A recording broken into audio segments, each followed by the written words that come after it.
basically reports today. We haven't got, nobody submitted any motions. National Committee haven't got any motions either. So hopefully we won't take up too much of your time in terms of what we're doing today. So welcome everybody. Good to see we've got a number of people in the room and 22 people on the Zoom at the moment. So I think that shows that a hybrid format works. Polo have been a bit disjointed over the last year. We managed to get a national championships in. Squads managed to get out to Saint-Omer and Catania. I heard a few other clubs managing to get to a few places in Europe, and at domestic level, really it's been down to a lot of regional stuff going on. So like pockets within the regions where they've organised stuff amongst themselves. Obviously, again, it's been a difficult year because we're covering Northern Ireland, Scotland and Wales as well, each with their own set of rules as we've been travelling through the year. It's been really hard to get something unified for everybody, just because of the nature of like what we can do in England, you might not be able to do in Scotland, and what you can do in Scotland, you might not be able to do in Wales. So it's been actually quite difficult to understand A, what's allowed, and B, what's possible. I think also people have been suffering from pool bookings, not being able to get into the pools, because a lot of the pools now have unfortunately seen it as an opportunity. Polo's out of the pool, right? We're not going to let it back in for whatever, whatever poor excuse they come up with. That unfortunately has impacted on us as a whole. That's kind of reflected a little bit in the National League report, which is something we'll come on to later on. I just realised Katie Smith's not on the. Is she on the list? She is perfect. That's all right. So yeah, it's been tough. We're trying to get stuff started. Fours just before Christmas. Absolutely have to make an apology there. We put the thing out. Who's interested? I've got a load of teams in. Some probably 55 teams, something like that. I'd split them all up into areas. We were just starting going through the process of pool booking, and then bam, Omicron came along, and it kind of, we just were waiting really to see what was going to come of that, in terms of like, are we not going to be allowed to do indoor sport? Well, that's as is the case in Scotland. How is it going to impact us? Because we held on, time has slipped with that.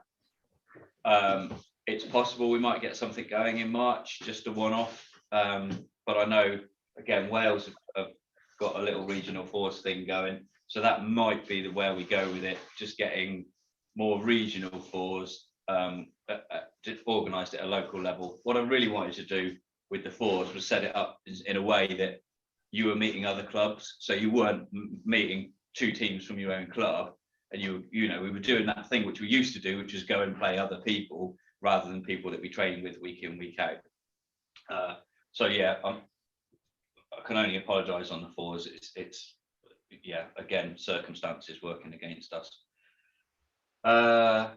Budget wise, again, BC over the last year were very fluid with their budget system. So historically, we've had to supply a budget request that goes into a pot. They make a big decision about what each discipline is going to get, and some money comes back our way. Over the last year, they've been good with that. They said, right, we're not going to hand out budgets as such. We're just going to take it on a case-by-case, event-by-event basis, and we'll let you, tell us how much you need, and then we'll work out if we can afford it and how it's going to go from that respect. Going forward, we're just going through, again, it'll be on the finance slides which are coming, so I don't want to spoil it too much for people, but we are going back to a budget process, with being done right now. And the good news is that BC as a whole are looking for an uplift to everybody's budgets. That's mainly down to an increase in participation numbers, which was something that David Joy always promised from the outset. If the participation numbers increased, which would equate to more funds within British canoeing, those funds would be shared between the disciplines to develop and work with. And fair play to him, he's kept to his word with that.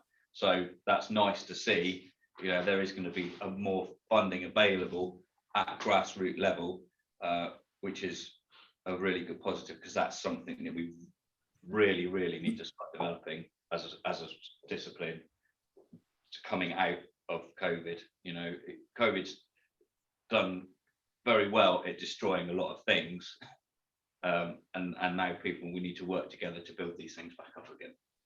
So I think that's it from me. I don't have much more to add. On to the Treasurer's report. Katie, are you there? I'm here. Hello, everyone. No. I think Steve's touched on the finances already. It's been nice to actually have something happening this year. We did run a small loss of £312, so not bad overall. He's put the slides up for you all to see. I'll let you have a look at them. If anyone's got any questions, just let me know.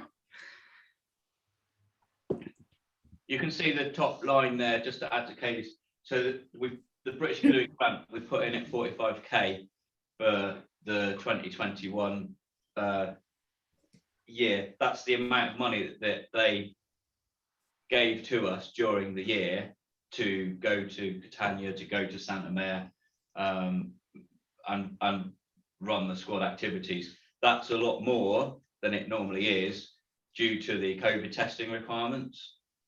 So each time squads went out to, let's say Santa Mare, there was a test before they went for 40 to 50 people.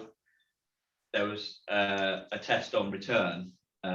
Catania the same, a test before they went, a test when they were out there, and a test on return. So, and as everybody knows, you know, profiteers got in and inflated the prices of those tests, so they weren't cheap tests, and that money soon racked up. But again, we've got to say a big thanks to British Canoeing for putting the backing in to allowing those activities to take place by funding the cost of those tests. Obviously, that's reflected within our budget because they need to say where the funds were allocated. What's the sponsorship? I was going to ask Katie that one. I don't know. Katie, what was the sponsorship? Do you know? I do. Yeah, it was some sponsorship money that came in from Pete Boyce. Okay. I don't know. I don't have any more details than that, I'm afraid. Should we go to the next slide? Yep. I think that one's just the balance sheet. Yeah. the current reserves.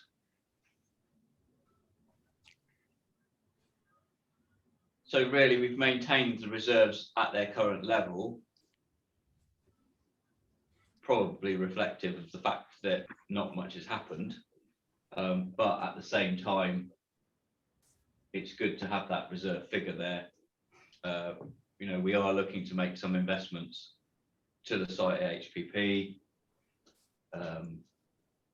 and obviously there'll be other expenditure that won't have been budgeted for in the next year or so.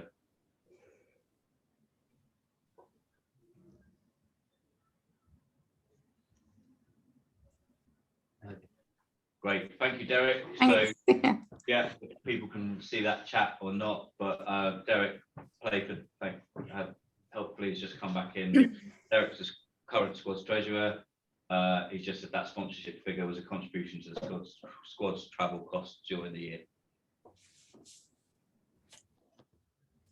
Derek, was it for a specific team or was it just a general thing?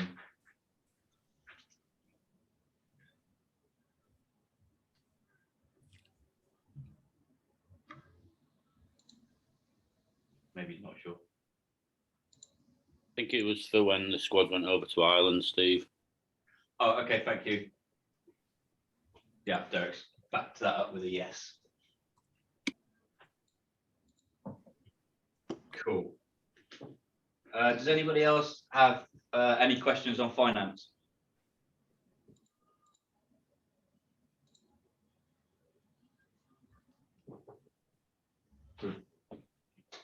Money.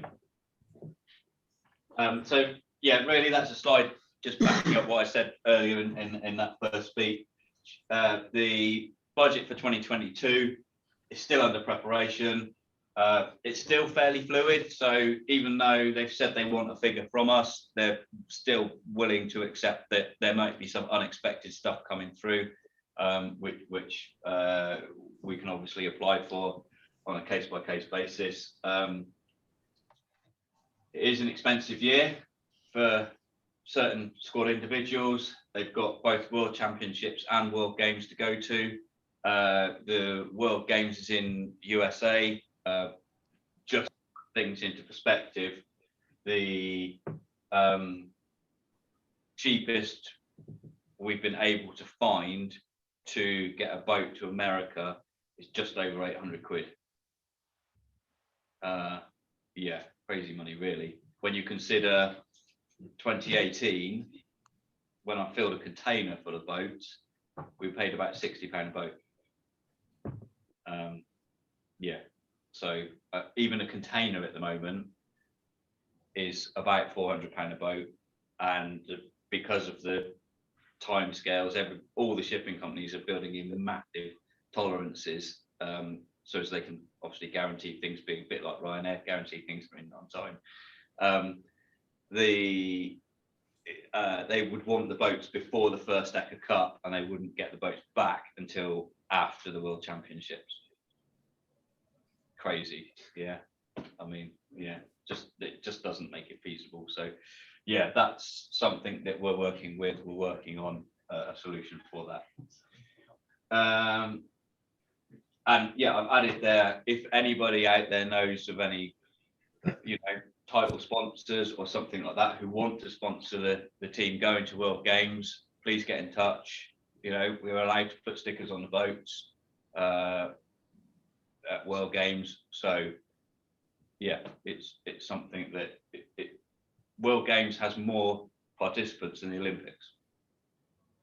Yeah, so it's a big event.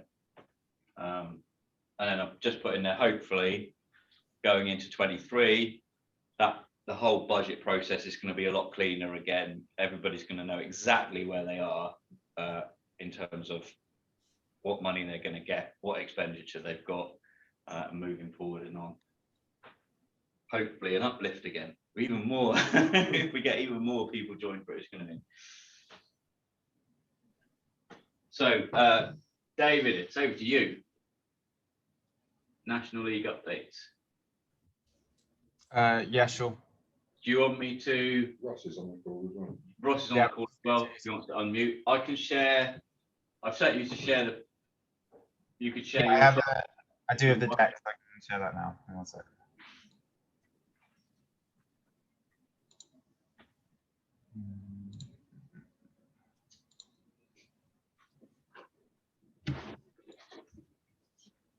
Can you see my screen? You can. Yeah. Cool. Okay.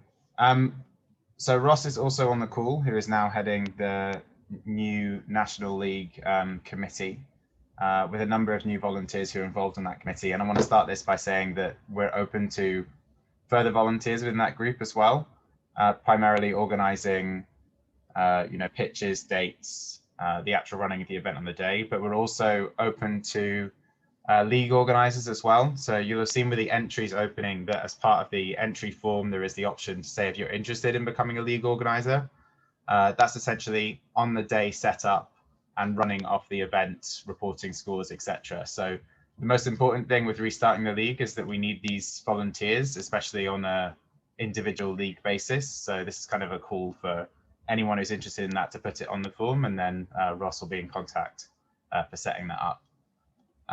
But today, very briefly, because we've already presented this a number of times, I want to run through very quickly the structure for the year ahead. This has now been presented, I think, at 2 ACMs with multiple rounds of feedback. Obviously, not going to be a perfect structure for everyone, but there's a number of things that we've tried to achieve with the new National League structure. And it's really a trial this year run of getting it off the ground, so there will be some teething issues. But really looking forward to hopefully getting this going. So the structure for 2022, the things that we looked to do to improve the league was to create effectively a more competitive structure that allows for greater development from the grassroots upwards. We needed the league to be more sustainable across the country. We had an extremely large spend on pool bookings that essentially, is an outgoing from the sport that only goes to fund the pools. It doesn't do anything for development in the country. And lastly, we wanted to make sure that we created an enjoyable competition at all levels, so that it was worthwhile to travel for the events, and that you would get kind of a good sense of community at each of the events that are hosted. So some of the things that were proposed were to introduce outdoor competition much more thoroughly. Primarily, this was because almost everyone during the first COVID wave had to move outside. They had to do their training outside, pools closed, and there was a significant time investment by clubs into opening outdoor pitches, into buying equipment. I think people in general became a lot more tolerant of training and playing outdoors, so it seemed like a good opportunity to redefine our league structure for that. In addition to that, by using outdoor venues, we can decrease the number of events that we need, because you can open up the period of time that you can have a booking for outdoors. And we can also allow a winter break period for the more kind of international or high level athletes by going into more of the warmer spring, summer months. Lastly, here, we wanted to have more cross competition exposure. So you'll remember previously there used to be a playoff system that was removed a couple of years ago. And since playoffs have been removed, there's essentially no opportunity for someone from Div 3 to see players from Div 1 playing, players from Div 4 at the time seeing players from Div 2, etc. So by hosting outdoors again, we have more of an opportunity for those large-scale events.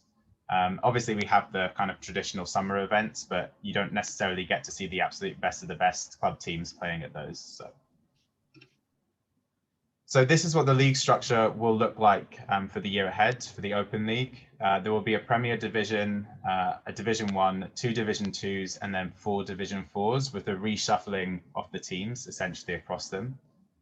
To give more depth to how that will work, there'll be 8 teams at the Premier event with 2 effective weekends of competitions, and then 10 teams in Division 1, 12 teams in each of the Division 2, and then 12 teams in each of the Division 3. And you can see the structure up on the screen here.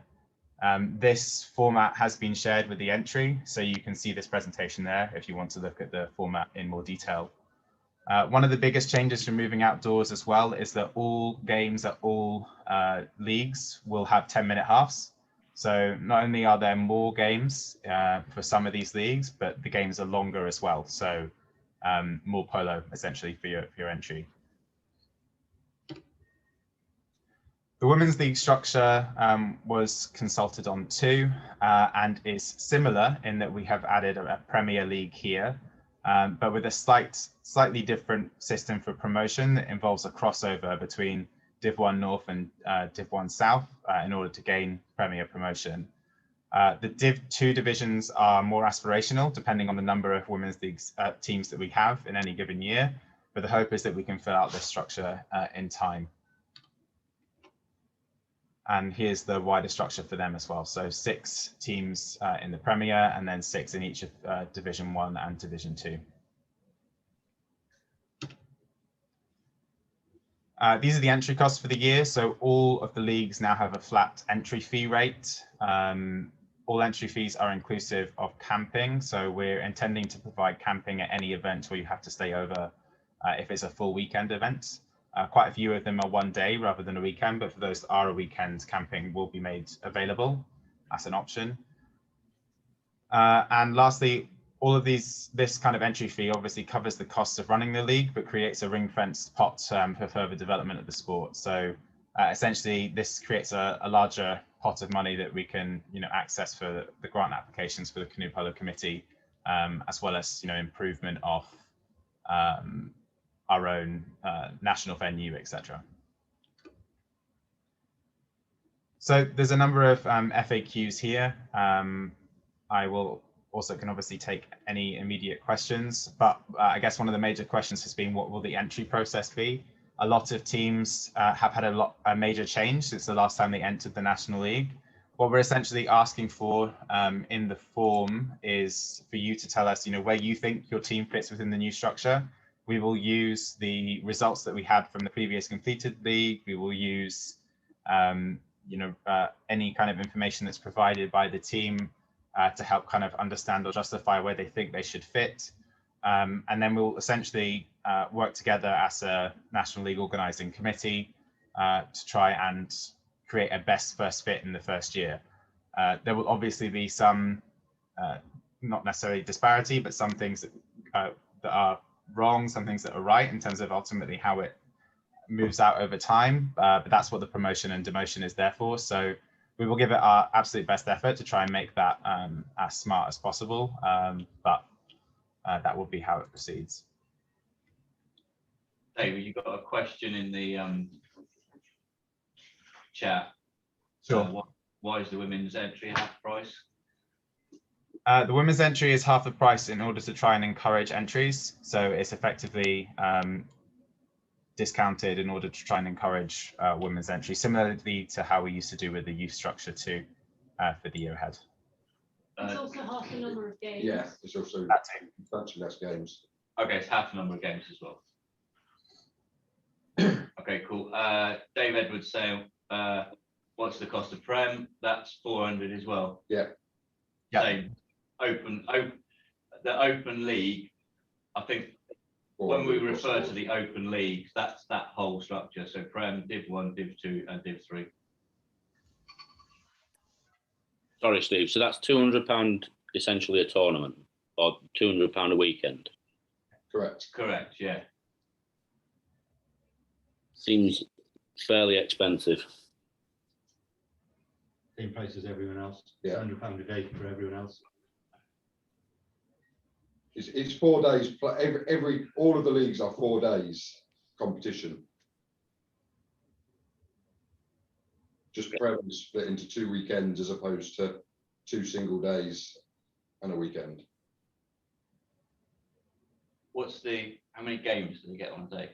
5 or more? Premier is 14 games per season. Yeah, so it's 7 games a weekend. Right.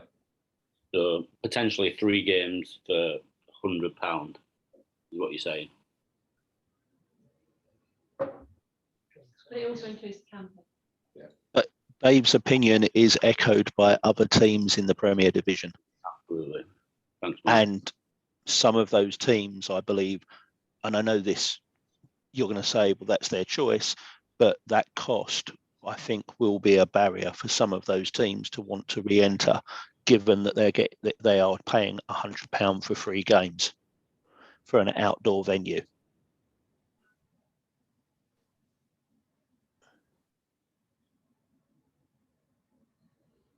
Yeah, I guess one of the counterpoints to that as well is that the Premier League or the Division 1 teams have essentially received the largest reduction in entry cost compared to any other league, compared to what it costs to hire 50-meter pools in the past for that league.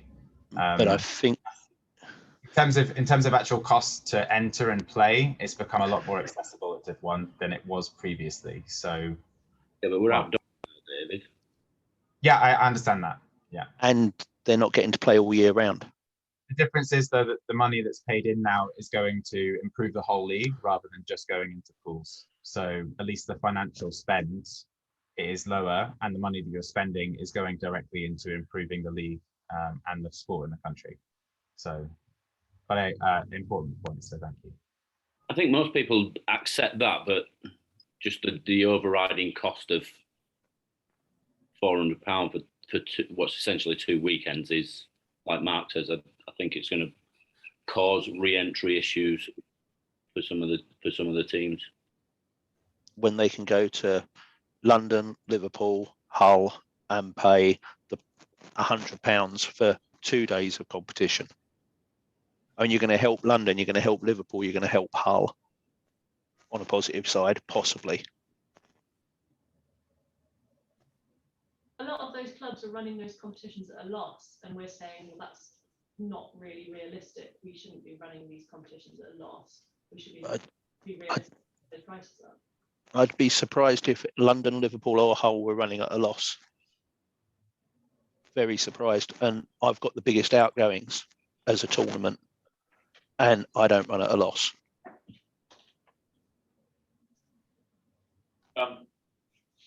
I realise we're not being helpful by raising these points here, but we've got to make the point somewhere. Can I just ask, what do you see as an acceptable amount to pay for Prem? Half that cost. £100 a weekend is what we're paying for other outdoor tournaments. David, do you agree? I agree. And is anyone from FOA on the line? Did you expect 7 games and a standard outdoor competition? That's what I give at London. Yeah. That's what I get at Liverpool, and that's what I get at Hull, I believe. It's quite a while since I played at Liverpool and Hull, but at the end of the day, I did London's playing order, and I did work to get 7 games. Sorry, Keith. It's Keith, and Mike's with me here as well. Yeah, I mean, obviously we're the same. We charge, we charge slightly less than £100 for a weekend tournament. But obviously the leagues have got to make some type of decision. But as I know that the actual players do see it as an issue cost-wise. For them, it's not obviously it's not the weekend; it's the amount of games. I think that's the. Okay. I think at this point it makes sense if we take the pricing consideration offline to discuss with the National League Committee. I think ultimately there has been a significant reduction in the top league cost. And I think if that's the main point of issue that we have with the new structure is based on pricing, then I'm actually David, there's two issues I think for those top teams. The majority of those top teams would rather be playing all year round and would rather be playing indoors and would rather pay the extra cost, or would rather pay they'd rather play all year round. And I think that's been missed. Yeah, but speaking with Vikings, speaking with FOA, speaking with Pennine. Okay, and I understand that's possibly not possible with availability of pools. I get that, but that is the other part of the problem.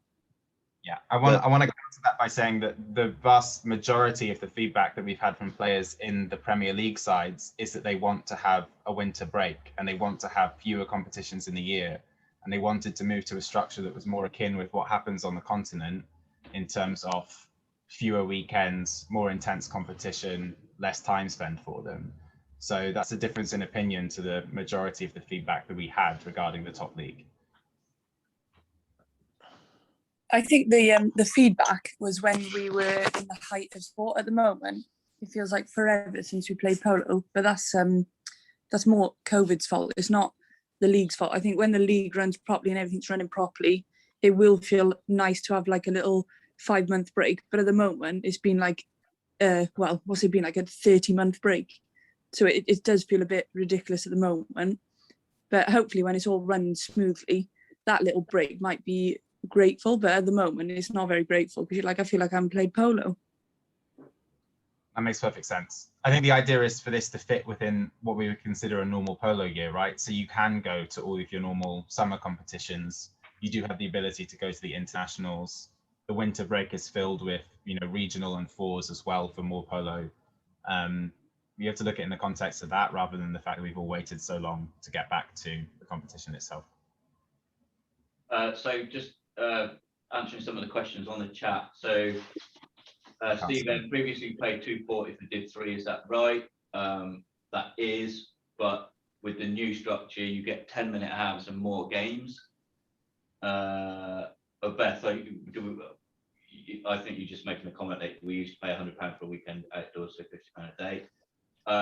The other point that I just wanted to add, all of these outdoor venues that were being used, they're receiving a pitch hire of £200 per pitch per day. So the venues that are hosting are going to be getting income from this as well. But yeah, I mean, we can. I think the clubs who are hosting would be happy to take less of a. If you're charging £400, they want £200 a pitch per day. But if you're charging less, the clubs will be happy to take less, I'm sure. Are you doing negotiating for us, Beth? Can I? Yeah, sorry. Yeah, no, we've just to put that into perspective and come back to you on that. We've already been asked by the clubs that 200 isn't enough, and they want 350 at least per day. Yeah, Beth, for instance, at our venue, that £200, the club isn't going to see. That's going straight to the council who own the water.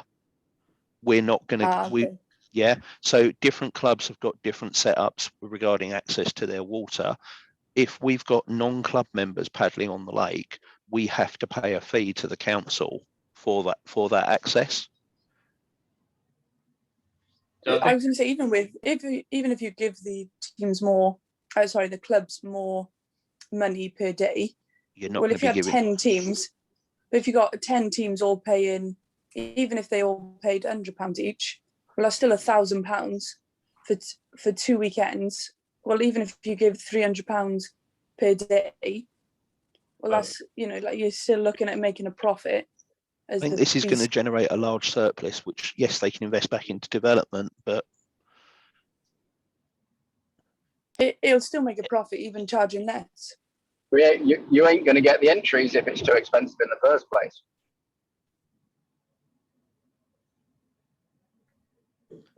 cool. I think if you did the numbers £100 a weekend rather than £200 a weekend and see if it works, then you're pleasing everyone, because the money, it doesn't matter if it's only a little bit back in, because even if you only got £50 per league back into the clubs, back into the British canoeing, well, that's more than you ever got when you were running it at pools. For many years we had a loss in the National League running it in pools ultimately, so there was nothing coming back into the sport. So I guess this is we don't need to be greedy. We've managed to avoid that by effectively breaking even in the recent past in what was running. So we want to generate something that we can put back into it, and this is how we're planning on generating something, and it's obviously going into outdoor, etc. Steve and the rest of the committee can echo this. We want to be transparent in terms of the way that this is funded. So where the money goes, how much of it is generated, how much of it is going to bookings, how much of it is going XYZ. And we can do that in more detail as well. But I think this is where the current lies in terms of it being, and on the access front, in terms of booking things, we want to try and have a system where everyone gets the same rate, rather than have special deals for, different locations, so that it's, again, the access is fair depending on where you're booking. And that's why at the moment it's at £200 per pitch per day. But obviously that's under discussion at the moment in terms of where we're placing that as well. So because that fairness, David, isn't fair, is what we're saying, because different clubs have different access agreements, and all the clubs, I'm sure, would be willing to be transparent. Yeah, I think there's like equality and then there's equity, right? In terms of the distribution, there's a difference there.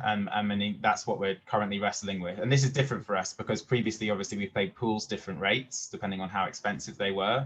So we need to work out how that we factor this into the pricing as well. But having some buffer in terms of what comes in terms of the entries allows us to consider that too.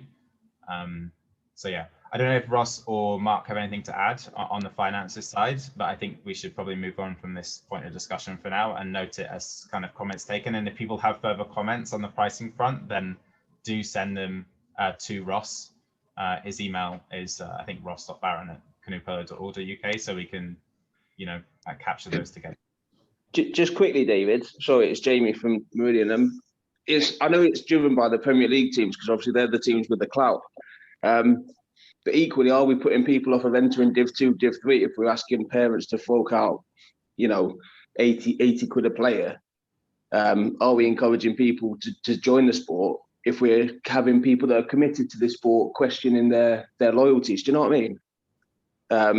So I don't want to start another discussion on it because, like you say, it's said and it's done, and it's a discussion for another day. But if those people that are committed to this sport and have played it for 10, 20 years, but beyond for Freddie probably, you know, if those people are questioning, then are we going to get new joiners? Yeah, I think in terms of the lower leagues, you are getting more polo for, you know, in terms of value for money, you're getting better now. Obviously, I understand getting better now, but if I was if I had a kid and it turned up in a couple of years' time and they turned around and said, "Oh, this league costs 80 quid to enter," I'd seriously consider him taking down the park and go play football. Yeah. Where they play every weekend for 80 quid. Yeah, unfortunately, this is an expensive sport to run. We also have to, you know, factor in that we do have the regional leagues in terms of accessibility, and we do have, you know, the fours events and everything else that goes outside of that. I mean, you have to Division 3 to a certain level, you know, has to be a commitment to play in a national league as well. It's not just a one-off event. So yeah, no, I get that. It's just like I say, I don't want it to just be a Premier League discussion. I want it to be an across the board discussion. Yeah. Thank you.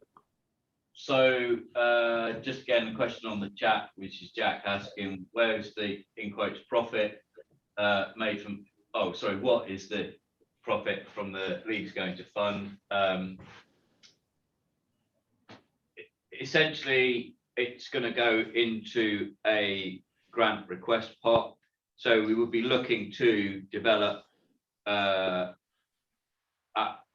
again, regional level, I guess, sites where we could, again, spread the load of National League over the whole of the country. So, i.e. more two-pitch venues. So, for example, Manchester Wildcats, we've just got a grant request from them for £2,000. They've gone out, they've got Sport England funding. I think they've got about 10 grand's worth of funding themselves. They just need that little bit more to get them over the line. Well, generating funds from national leagues, which is also something that British Canoeing want us to do, would enable us to do that. Yeah, so that reinvestment. So it's not going to be lost in petrol money or, you know, committee admin costs or that kind of stuff. You know, it may go into things like I would like to be in a position where clubs could come to us and say, we want to start youth. Can you help us fund a set of plastic boats, a set of buoyancy aids, that kind of stuff? At the moment, we cannot do that. We do not have the funds to do that, by any means. We can't even get close to that. Whereas doing this will enable that. Yeah, and that's what I'd like to move forward on with it. I get the costs. At the next committee meeting, we'll have a look at it. Maybe let's think about something where if we can reduce the costs for this coming year, yeah, to get this thing off the ground, get people playing polo, let's have a look at that and see what we can get the actual figure to. But yeah, these funds absolutely 100% are going to be reinvested at club level, and that's what I want to do. So, Steve, can I also just make the point that I've made in the chat and you didn't notice, that clashing the dates of women's with open will make it much more difficult for the women's teams. That's on the calendar. We can look at the calendar because obviously we can, with it being outdoors, it can be a bit more flexible. Yeah, the women's is difficult because of it being a World's Games year. Yeah, but that only affects a much smaller number of the women than the number of women who play open and women's. Agreed. Have you got? It's like women's. It's all women's playing on the same weekend. So Div 1, Div 2. I couldn't tell you. Okay. No. If I might raise a point, we're actually struggling to get venues that match up with the proposed dates, so the chances are that the ladies' leagues are going to have to change dates anyway, I'm afraid. So we can address that when we do that. But Ross, you need to do that before we do entries. Or Yeah, before no, entries I close. know. I'm sorry. I'm Sorry. working as fast as I can to get venues booked and organised. I just want to make it very clear, although Yeah. I'm sounding like quite negative, I massively No, I appreciate agree the with you. efforts that you and David are doing. And anybody else that's involved, Mark. I really do appreciate the effort you guys are doing, but I'm looking at it from a club point of view, and I've got girls that normally play ladies and open, and physically they cannot do that under the calendar that you proposed. I think the important point there as well is that the entries are obviously open for a period of time now until February. There is time to wait and see in terms of how the calendar settles out too, because we are currently in the process of trying to book the venues for all the dates, and there will be more clarity coming into the calendar as things are set in stone. But this is the first year we've done it, so it's and we're still talking about how much to pay venues, etc. So it's quite hard to give a clear calendar at the moment. So just bear with us in terms of giving you clarity on that. But thank you for raising the clash, Mark. Cool. I just got 2 comments from Andy at Kingston. One's really a statement, I guess, more than anything else. League being moved to the summer has meant a busy calendar for those Prem GB players. Is this what we want? Question mark. The other one, I know you touched on it briefly, David, but maybe Mark might be in a place to answer this, just as in case people are tired of David's voice. The structure of the league, surely with it not happening and the restructure, we need to put teams in the correct divisions. This includes Ulster if they're joining. I think this is probably going back to a Facebook post which was put up recently, just maybe a slight misunderstanding from Ulster's perspective about Prem being a standalone league and whether they could enter directly into that league or if they had to work their way through the system. Was there, because the players they've got are made up. I mean, essentially what's happened is before their players were playing for individual teams in the UK, they've now got their own team. Obviously the players within that team are of a higher standard than the lowest level. Can they go in at a higher level? I think that is something we will look at. What we can't do is promise them that entry at a higher level. Yeah, and until we have a full list of the teams that are entering, we can't allocate any team to a higher or lower division than they would be ranked into. Obviously Ulster come in without a ranking in effect, and we will look at the circumstances to put them in the right position both for them and for the leagues and the teams around them. But until we've got that complete list of teams, we can't make any promises either way on where any of the teams will end up ranked. Like we should say as well, the structure as is with the weekends does enable teams from Northern Ireland to join in to the GB leagues, yeah, albeit with a cost to that, but it's more doable for them than it ever was when it used to be a Saturday evening, and that kind of thing. So yeah, cool. We've lost your slides, Dave. Yeah, that's fine. I was just going to say, in terms of the question around timing for Prem, I mean, that's or the international players. I mean, that's based on the feedback that we received primarily from international players as well, was that they wanted 1 or 2 weekends that aligned with a similar European structure that would give them a break in the year. So I also understand that creates a packed calendar, but it's a packed calendar of only 2 National League commitment events compared to many as it was previously. So it's a balance. Cool. Are we done on National League?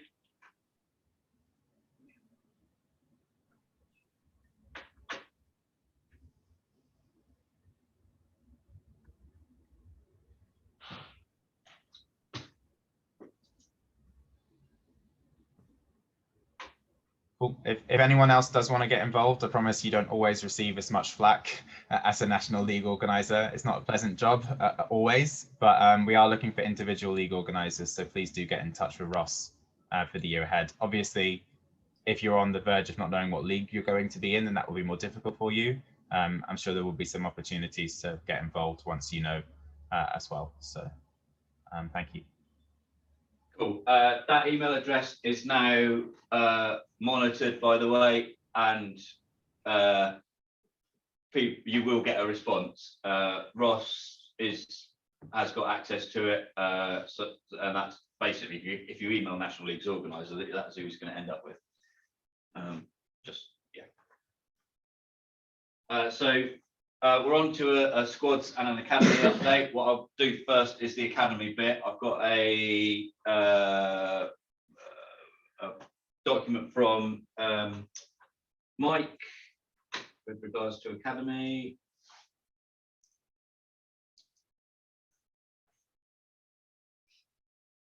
What I'll do is I'll put this document online so you can download and read it. Mike, as some may know, can be wordy at times. The under-18 initiative, if you look at the ACM report that I've done, I was looking at trying to do something over the summer for under-16s, but that can be a joint thing. It doesn't matter one iota. We can draw boys and girls in no matter where they're from. We can use Liverpool, we can use Belfast, we can use wherever. And I think it can only be good for the sport. So it's a really good step in the right direction. Absolutely. And just to come in at ICF level, the noises certainly that Pete's been making and his efforts over in with the Ulster Youth International Tournament, we finally turned the corner with them starting to listen, and it's looking in the next few years like already there's a rule change this year where they're recognising different categories now.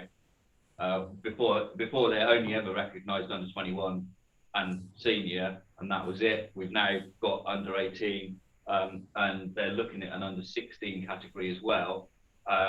On top of that, the most recent news from ICF is they're looking at the next level down. Even though ICF officially is paddle sport from the age of 15 upwards, that's kind of their mandate. That's written in their core rules.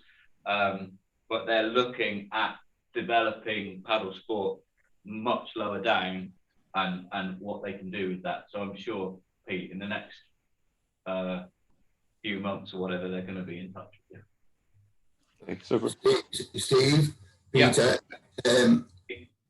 just to say in terms of any introduction for me, and I'm sure Peter will agree, an under 16, under 18 European Championship will be, for me, the biggest recruiter that youth development in this country and most other countries could have. We can point our young people towards playing international for the country at under 16s or under 18s. I think you'll have a stampede. Absolutely. It's what we need as a sport, yeah. If you concentrate on the young ones, they bring that enthusiasm too, in the growth, and the growth of the sport as a whole is increased. Yeah. Perfect. Does anybody have any questions on the academy system?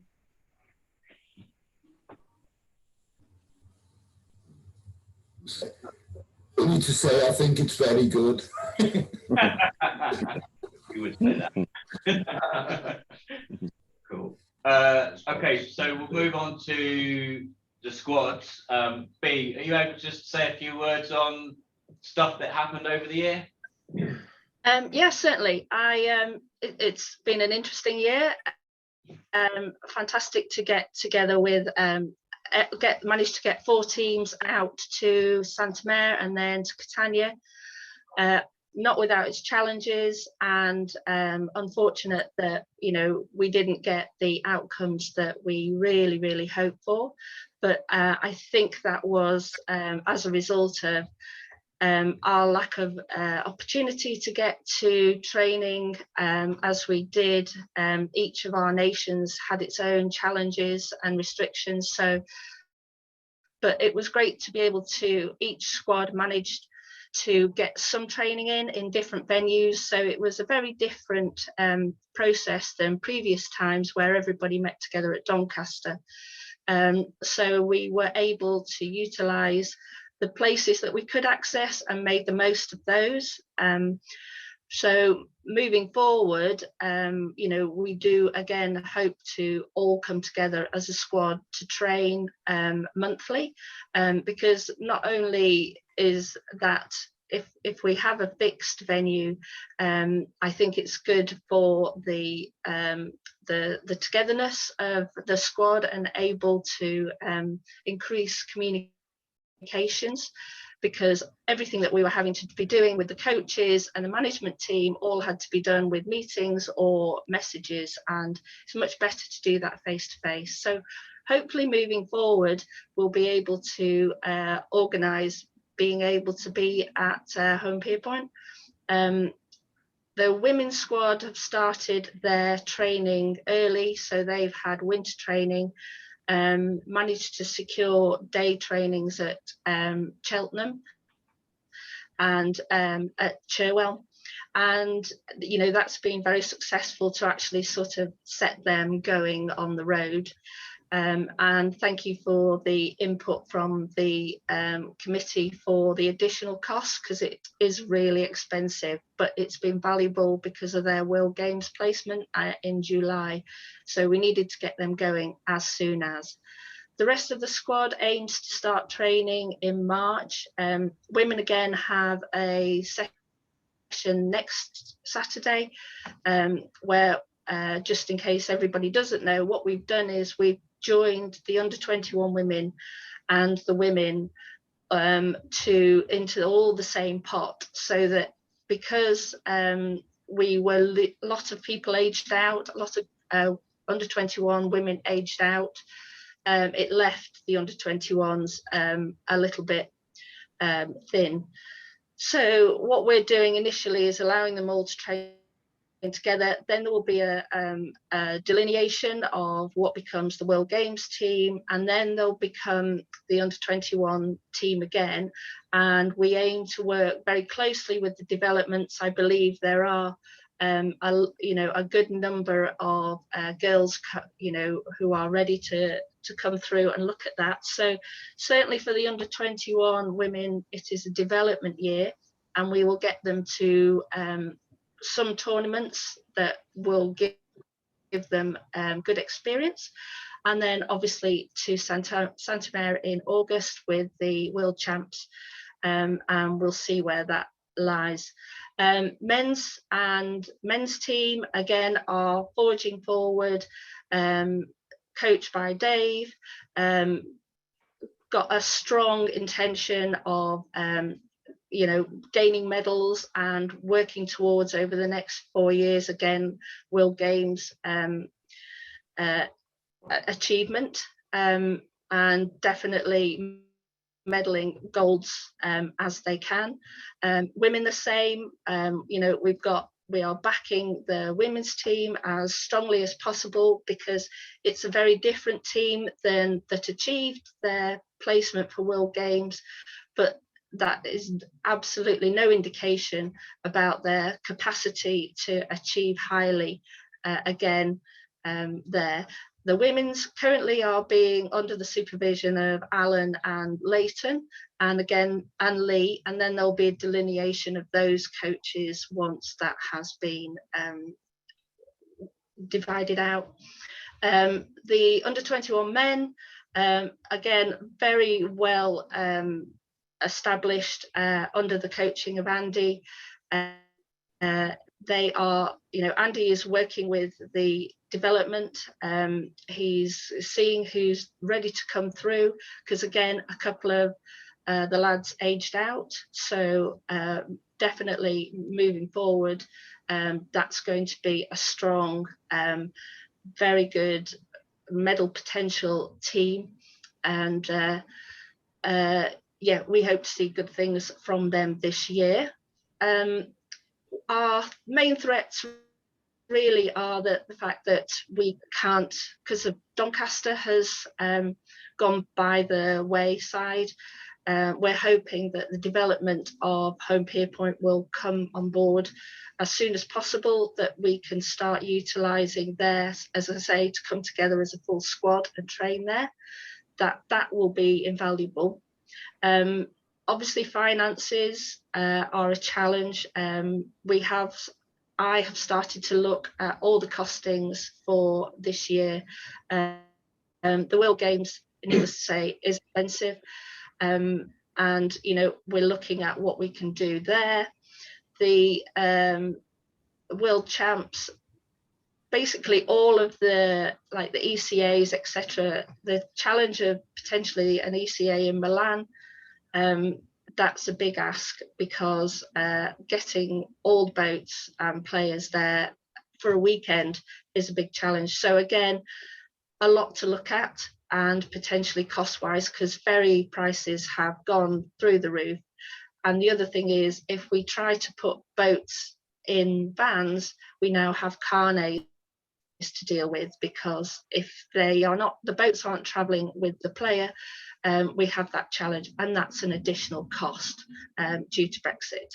So yeah, costs are going through the roof. What we hope to do, because what we were doing last year was running training at cost, because it was here, there and everywhere. Previous to that, we used to charge a fixed price, and any money went into the pot to pay towards tournaments. That's become very thinned out, and we don't have that capacity. So until we can start training together, charge a fixed cost, and therefore just start adding to our coffers to give us a buffer, we are struggling in that direction. On the plus side, we have a new management setup. So the roles of that previously were basically done by the coaches and Derek and Anne, they've now been divided down into many more roles, and it's working incredibly well. We have a squad management administrator in Deb, who's really got to grips with all our paperwork, which has been a godsend, because when we need something, she can put her finger on it, or she creates it. Lindsay has become our weekend organizer, and again, it's all very much, it's not easy at the moment, so she's constantly having to do research into pools and accommodation and on all those variants. We do miss not having a chair of performance. I think we have struggled to not have that overseeing eye, but we have been supported by Anna and Gemmo in BC, which I have found incredibly helpful. My role as team leader should be a much more smaller role, but I have taken on a lot of stuff, mainly because I wanted the coaches to have time to coach, so logistics and all of that, and meetings and finances, I have taken on. So in normal times, and if we are fully staffed, I think personnel is our biggest challenge at the moment. As I look forward, if we can get those personnel, those roles are actually, I feel really positive about, because I do believe that it's much easier for people to drop in and out of certain roles within squads management. I personally have been really well supported by Steve and, as I say, Anna and Gemma, because I can do the admin, but I don't know the sport inside and out, and they've kept me right, shall we say.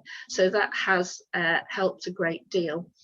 I'm looking forward to as good a year as we can. We are fully intending to get to as many tournaments as possible. It's absolutely essential that we do this so that we regain that game strength and that winning potential. So yeah, I'm looking forward to that. I do really hope that we do find the extra personnel. We'll also be looking for more coaches, because we want to have coaches for B teams, so that the A team coaches don't have to split themselves between. So again, we will be looking for that kind of personnel. So if anybody knows of anybody who'd like to be involved with the squads, either the management or with the coaching, definitely would like to hear from you. But otherwise, just a big thank you. We want to carry on working very closely with Pete. He's been a real support for squads over this last year. We want to collaborate really closely with development, because that's our biggest feed through. Very important for us that we know what's on the horizon. And otherwise, you know, I do want to thank the management team and the coaches that I've worked with. They've been incredibly supportive for this last year, and I'm feeling really positive for this, this next season. So thank you very much. Great, thank you, B. We should just say a massive thank you to B. She has been through it like you wouldn't believe over the last year, in terms of negotiating, getting people COVID tests to Santa Mare, getting people to Catania. The first few days in Catania, I don't know if people saw on the Facebook feed and social media, the event was just completely destroyed by a storm which just blew through. And, you know, B, the person on the ground there, held it all together, made sure everybody got fed, made sure everybody was safe. So yeah, huge thanks. I mean, you couldn't have picked a worse year to take up the reins, but I think you've done everything that could possibly happen in 1 year. So thank you for that. Just to reiterate B's point as well, we really are desperate for more help at management level within squads. So please, if you do know anybody who's considering it, get in touch, let us know, and hopefully we can put in even more help for squads at that level. Does anybody have any questions? I'd just like to make an observation if I can, Steve. Yeah. The relationship between the academy and the squads needs to be looked at a bit more closely than what currently happens. At the moment, there's very little communication in terms of any detail, and I think that needs to be taken out of the current holders' hands, and we set up some kind of calendar where the coaches meet and discuss whatever agenda that comes at that point in time. At the moment, it seems to be the conversations are on a needs must, and that's all. So there's information about which certainly I'm not aware of, and perhaps the squads are not aware of some of the detail that's happening with development. The other obvious one that sticks out like a sore thumb is the retention levels, particularly with the girls, the under 21 girls. The turnover, for whatever reason, at squads level is phenomenal. You know, we need to address that, whether it's because we don't run second strings or we haven't got the personnel to run the second strings. I don't know. Maybe it's just something related to the girls. I wouldn't know. But certainly, as a nation, we failed repetitively to try and keep a core squad of under 21 girls together. The fact is, you know, the last lot that went up, we played in Sicily. Most of those girls went up on demand from the squads when they were somewhere in the age of 14 and 15 years. It's untrue that we're even considering 14 and 15-year-olds as the norm within under 21 squads. Yeah, we do get the odd talent, you know, that by ability alone will stake their place. but not in general terms. And I think we as a nation need to look at that. We need to have the patience to realise we have to develop our players, but we also have to ensure that it's stable and they can enjoy themselves at the same time. Thanks, Mike. Really great points there. And it's something, again, we'll take that on at committee level and see what we can do. You next. Yay! So we're over to Elle, who's going to give us an update on referee and safety. There is at the end, again, I put it on, it was a bit last minute because to be honest, I forgot. Elle was on my back about it. But so we do have a presentation after the meeting's finished about the new rules and the interpretation of those, which again, more PowerPoint because we love PowerPoint. It's like the best thing ever. But again, hopefully that'll just ease you through the new rules and what to expect from those. But Elle, I don't know what you want to say. Not that much from me on this. They can see you. Not much from me on this first, but this is my poor dad. So basically, I've got a small apology to make in that with a few family circumstances, I've been a bit slow on some stuff over the last couple of months.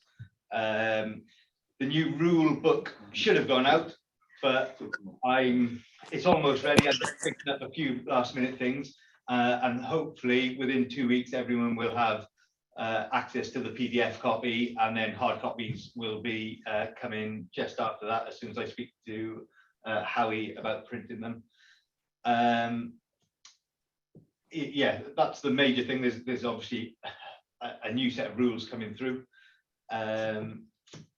In terms of ref courses, obviously, when we knew that there were new ref rules coming through, I put ref courses on hold since sort of September, because obviously there's no point in being taught the new rules when we weren't quite sure what ones were going to pass committee and stuff like that.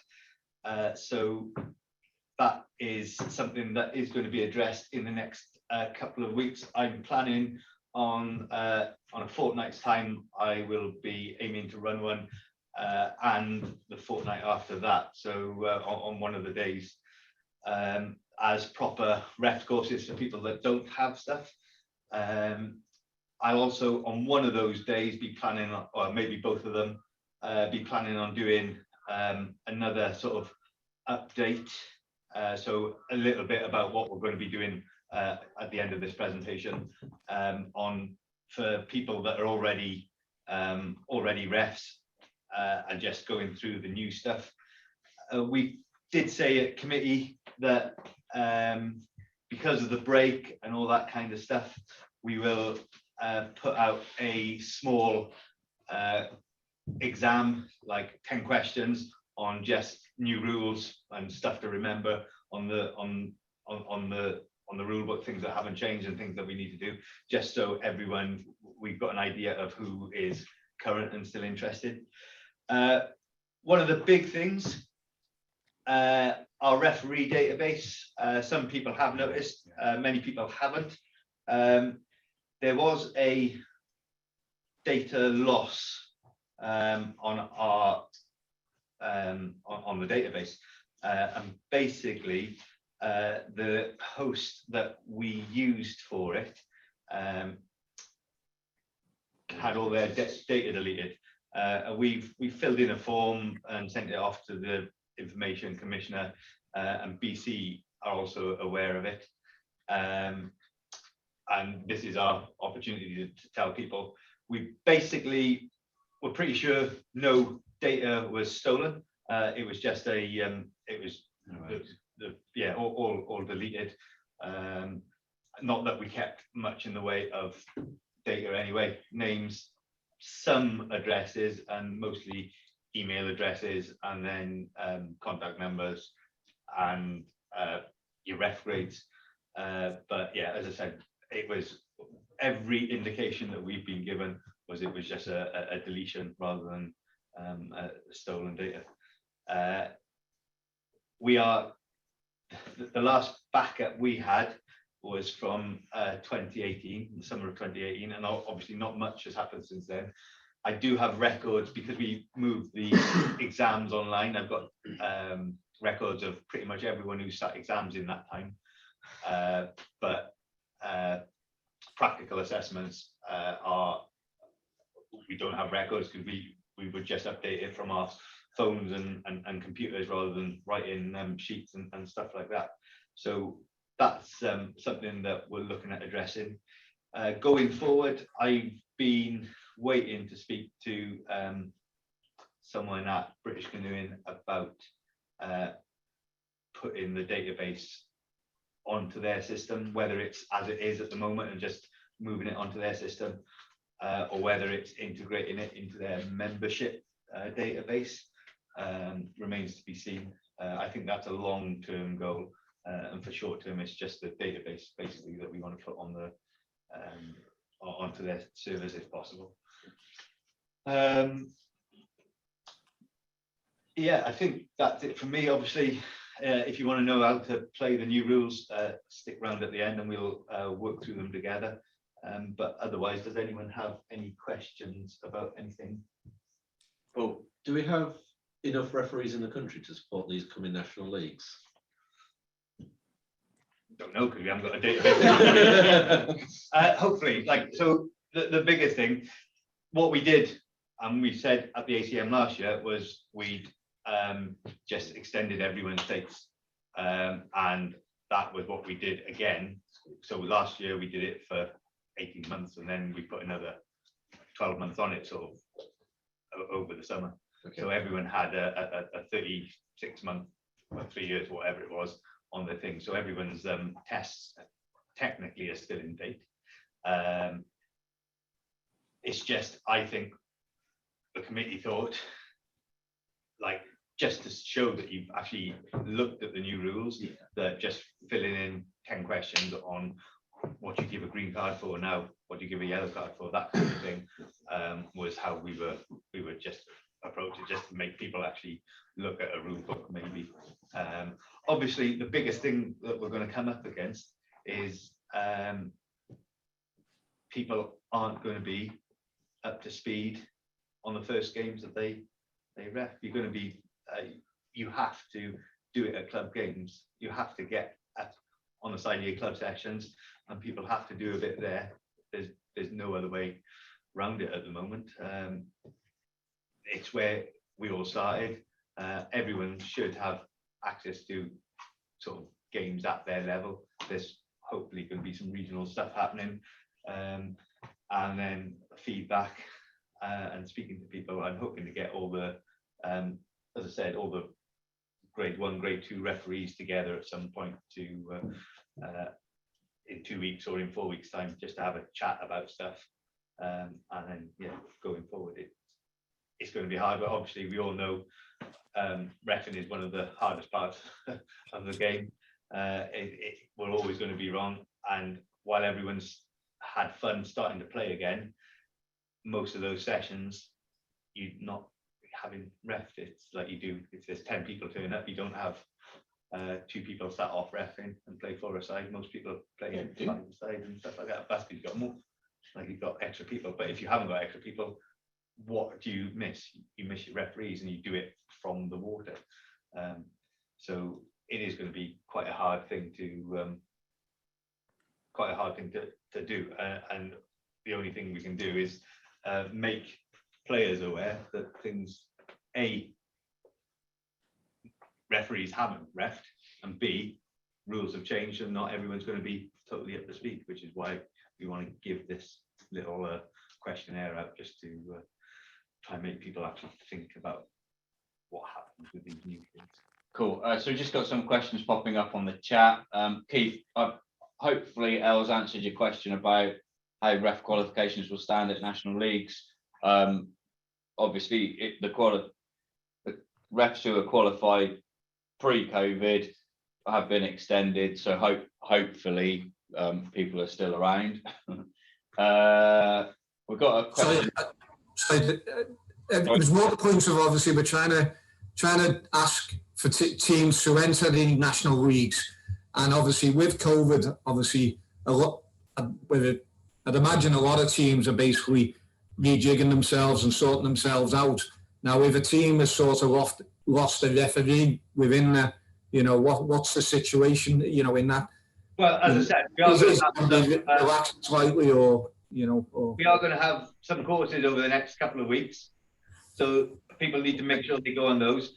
If you were a referee before, theoretically, still a referee, everyone's qualifications have been extended, except that obviously no one's ref for 2 years. That's the biggest thing that I can see happening, is people haven't ref for 2 years. Okay.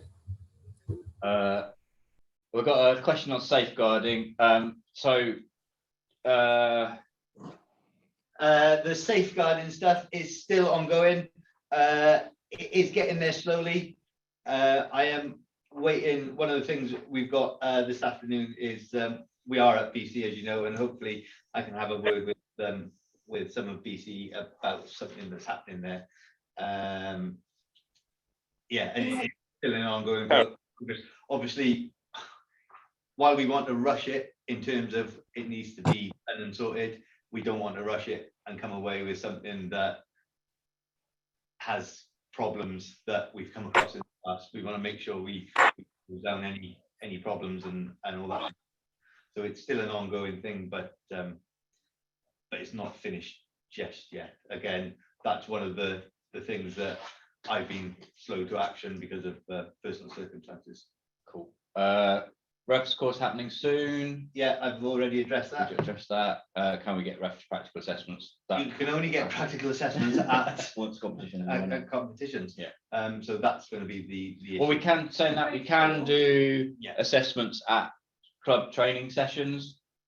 Yeah. So 3 and 4s can be done at club training sessions. Yeah. Yeah. If depending if it's a higher standard, we'll probably be able to go higher, but we just need to look at how we can get people back up to speed. Sorry, I was reading a question then. Beth, how are we going to are we going to run virtual ones? I did some ref courses virtually last year, and the ones over the next couple of weeks. I've got one next Friday that I'm doing for someone, which is going to be an in-person one, but most of them will be maybe this format, a bit of both, or just totally online.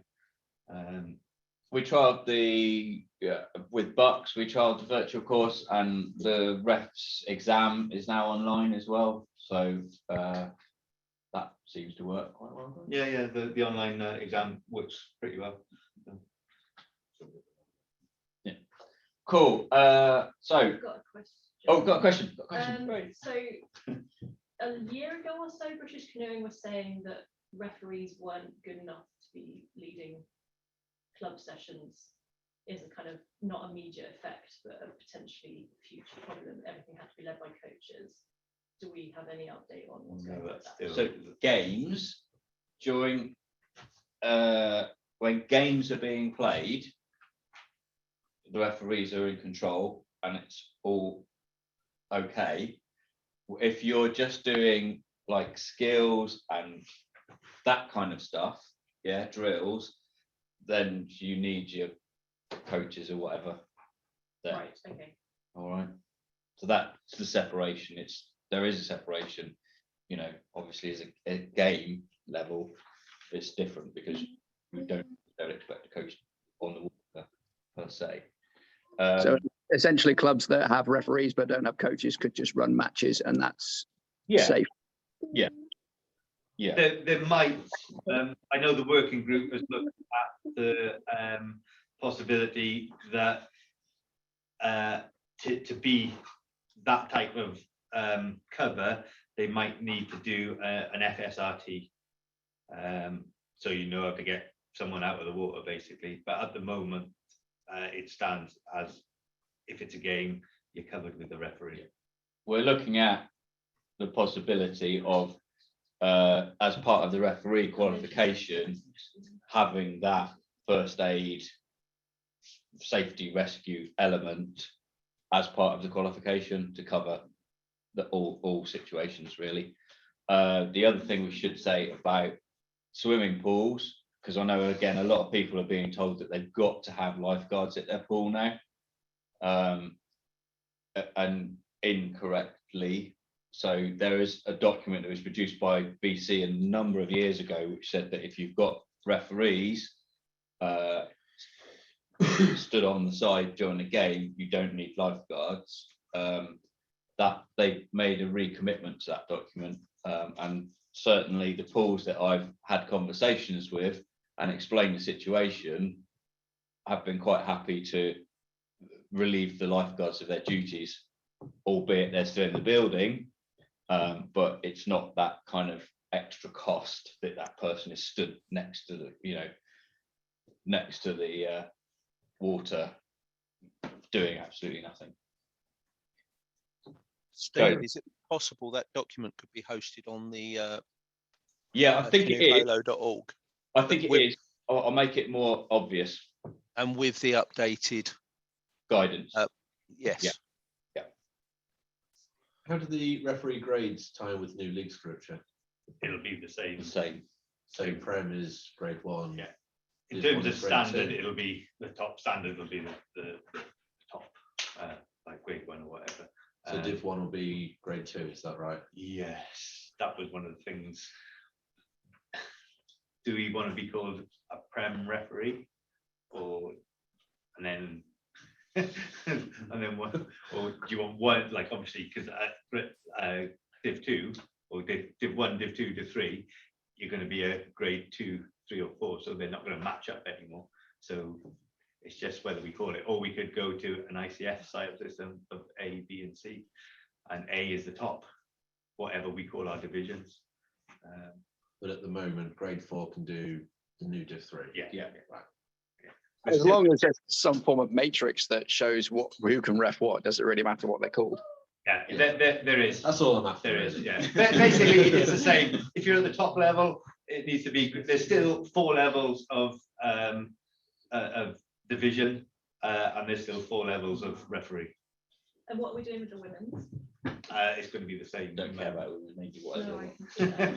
It's the same as it was. So it was grade 2, I think. Okay, so because we did have a discussion at committee about shifting it up to match the open. But I think we felt that it wasn't needed. I can't. The reason I it's say current, women's game's slower, so it don't need, your refs don't need to be as up to speed to follow a woman's game, do they? Because it. Can't say you cannot. I feel like grade 2 is more accessible. We're trying to encourage women into sport. If we need to try and get them Grade top 2. level referee, we're not going to get teams in. Grade 2 women referees. So I think that's one of the things we'd like to concentrate on is making sure that at least there's grade 2 referees for women's games before we go. Actually, you need to be at least a 1T for it. We need to make sure we've got enough 2s to first, because there's still teams that turn up without them. there are a few now though. They're coming, so hopefully it can restart afterwards. All right. Yeah, that's fine. Cool. Finished? Oh, I don't know what the next slide is. It's like a mystery slide. Coaching. So this isn't going to be like a massive update like we have done in the past couple of years, because obviously the past few years we were putting a new coaching structure in place and trying to help everybody understand it. Zoe, I hope you're there. Morning, how is everyone? Okay. So really just a couple of words to let us know how it's going, etc., etc. Oh, yeah, thank you. So just a bit of information. British Canoeing Coaching Department, the way they get all the discipline information is they run technical groups for each discipline, that's competition and recreation. So this year, our group has gone up to the full complement. So we've got AP, James, Andrew, Graham, Ben, and Ellen, and myself who chairs the group, and I feed back into the committee. when the coaching department, British Canoeing coaching department, has just finished the last 4-year plan, in which they reorganised the leadership and coaching awards. Hence, you would have seen all the information that's out there now. They've just finished that cycle. Their next cycle is looking at safety. And part of the information that comes our way via the groups are things like the documents that you've just referred to regarding who can ref and who can cover.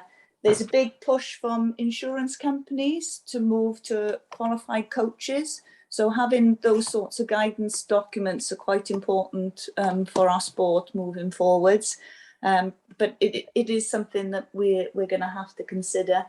The next 4 years is going to be the safety information.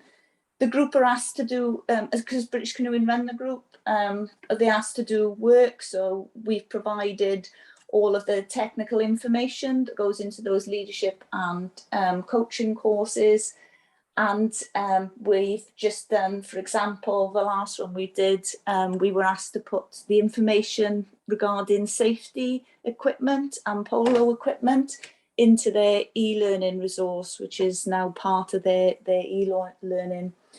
The big thing they want us to have a look on before we look at the safety side of things are our resources. So if anyone has any coaching, leadership, safety resources regarding to polo, please send it to the technical group to have a look at. As long as it isn't copyright, British Canoeing would then like it on their digital learning page, and they're trying to build up a big portfolio of information there. It's pretty good. There's some good podcasts of all various different information, and it's definitely worth having a look through there.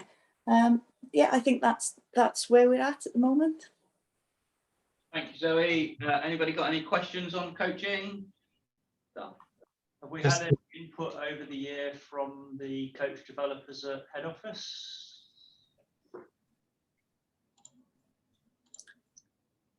Oh, so sorry. Can someone? sorry, Zoe. So You're not just- next to the microphone. Sorry. Yeah, sorry. So that was Greg at PC offices. Just asking the question. I've forgotten it already. Sorry. Have we had any input from Pete Catterall over the last year as one of the coach developers supposed to be helping with Canoe Polo? So not directly. I met Pete at one of the last face-to-face meetings. As chair of the technical group, I have a meeting with Lee Pooley once a year. So I meet with him then. I was introduced to Pete there. In terms of anything practical, no. In terms of meeting and information, I feed back to Lee and Tasha, and the English, Welsh and Scottish coaching officers quite regularly contact me for information as well. We get past information and consultancy as well as going via, that gets passed via the committee as well. In terms of practical physical support, I'd say we probably produce more, if that answers the question. There has been a good initiative in England, I believe, where money was made available for coaches or clubs to send people on coaching courses. I think that was widely taken up, but I don't get any stats back, which I've been asking for, because it's hard to know the level of engagement unless people from the polo community tell me directly, which is where I get a lot of my feedback from. I don't believe there are any statistics on take up of any of these awards or anything, which makes it very hard to measure then, but they might be in the BC system. Sorry, I've waffled on a bit. Zoe, the feedback we got was that it was massively oversubscribed. Yeah. That was in general. Okay, cool. So we that probably ties in with one of the questions from Steve M. Any update regarding Canoe Polo coaching courses? Anyone qualified to provide? I think that's a yes. Yes. So you you can access your regional coaching organizer, which is a paid employee who will direct you to the people who are qualified to deliver. There is also on one of their new sites, paddles training, is it? There are if the provider registers to have their name on display and what they can deliver, you can find their information from there. Just to give you an overview, Poppy's in Scotland, Leslie's in North England, Anthony is commercial provider in South Wales. I can provide. There's 2 aspirant providers, Ben and Dee, who are looking to organise a course to get their full tutor status. And I believe the gentleman in Northern Ireland has moved on, so I don't think we've got a current provider in Northern Ireland, if that helps. Cool.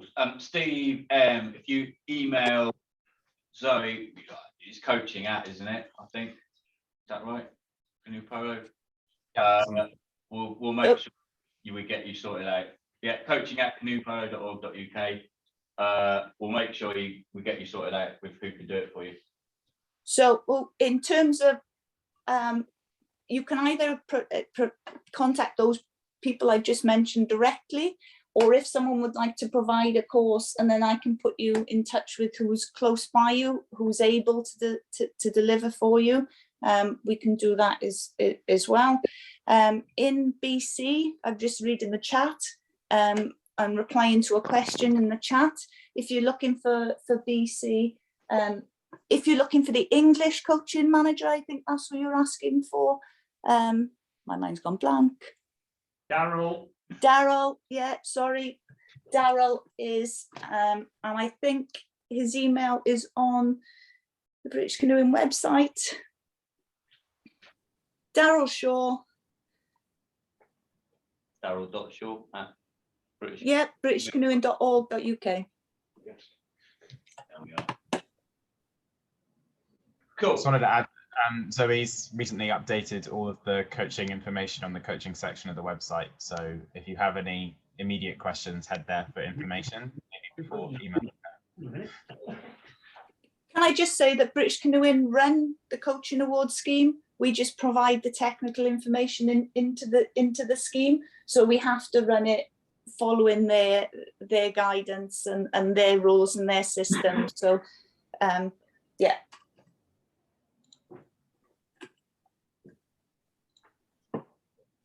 This is one last question on them. Yeah, go for it. On the chat. Oh, you can't read it. Is there an opportunity to run polo coaching courses along with development weekends? Seems to be the perfect opportunity to get coaches qualified. That's from Keith. I think if someone, to get these up and running, it takes a lot of admin for the organising. If someone is willing to organise and do all that, and then the provider is able to come along and do the dates, I can't see a problem with that. The course is quite structured and there's a lot to fit in. You do need participants to coach, would might work, but you would need a classroom area as well, and you'd have to do things separate as well as link in with the academy. So you'd have to have further conversations with the tutor regarding that. But yes, what we really need is people to do the legwork and the organising of the courses to make them happen from a volunteer point of view. Perfect, Greg. Zoe, have we got anybody doing the Performance Coach Award for Canoe Polo?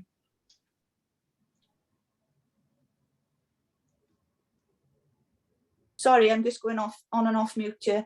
I don't have any of the stats at all, so I don't have any information at all. There you go, Ross has said Poppy is. So unless anyone tells me if anyone is doing it or not, I don't know. I'm working with the squad coaches to do the coaching award.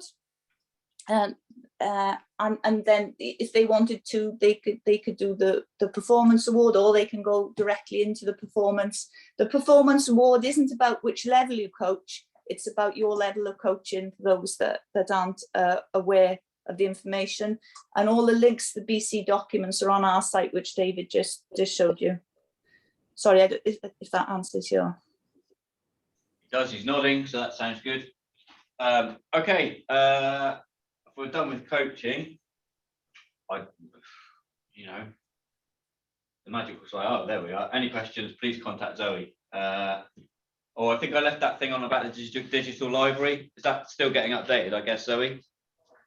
That's what I just referred to. If anyone's got any resources to send to the technical group, they can get them added on. Perfect. It's only as good as we put in, Absolutely. McBay. You're on mute. You would have thought the media publicity person could work out mute or not, wouldn't you?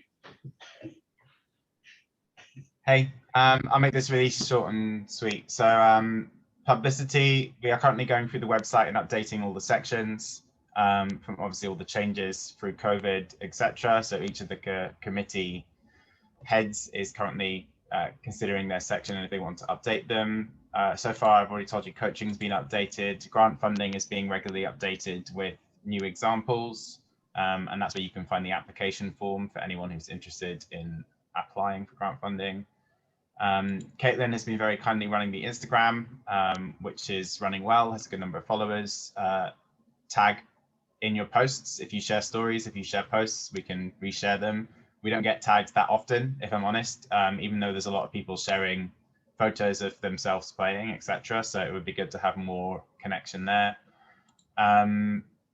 Many of you know that we lost the previous Facebook page and all of the videos, photos, everything that went with it during the pandemic, unfortunately. So we made a new one. It's now kind of growing in strength. We have 500 people on it. The previous one had 1,200 or so. So it's heading back to where it was.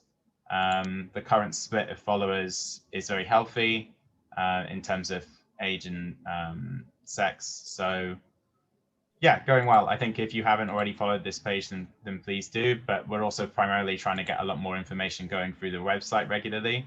And we're considering a new email mailing list for any time that a new news article is posted on the website. That's under consideration at the moment.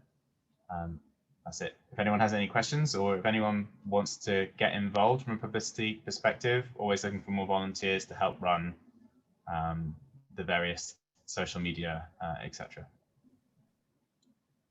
Oh, and one thing I forgot, if you haven't seen it, yesterday Blue Peter did a feature on Canoe Polo, and it was fantastic. So if you've got a chance to go and watch it on iPlayer, it's a good 15 minutes long, 2 sections.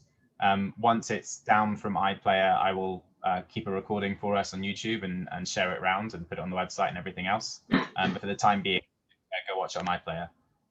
And thank you to everyone who was involved at Wildcats for getting that off the ground. It's great. That's it from me. Cool. Broke my slides again, Dave. Sorry, Steve. I'll let you off. I think we're on to elections. Wow. So there are 2 positions up for election this time. That is chairperson and secretary. So the secretary, we've had a nomination, Jack Gledhill. I've got your surname right, haven't I, Jack? Yes, I have, yes. Yeah, great. Thank you very much. So Jack's put himself forward with Mike Moffat as the proposer and Keith Meadows as the seconder.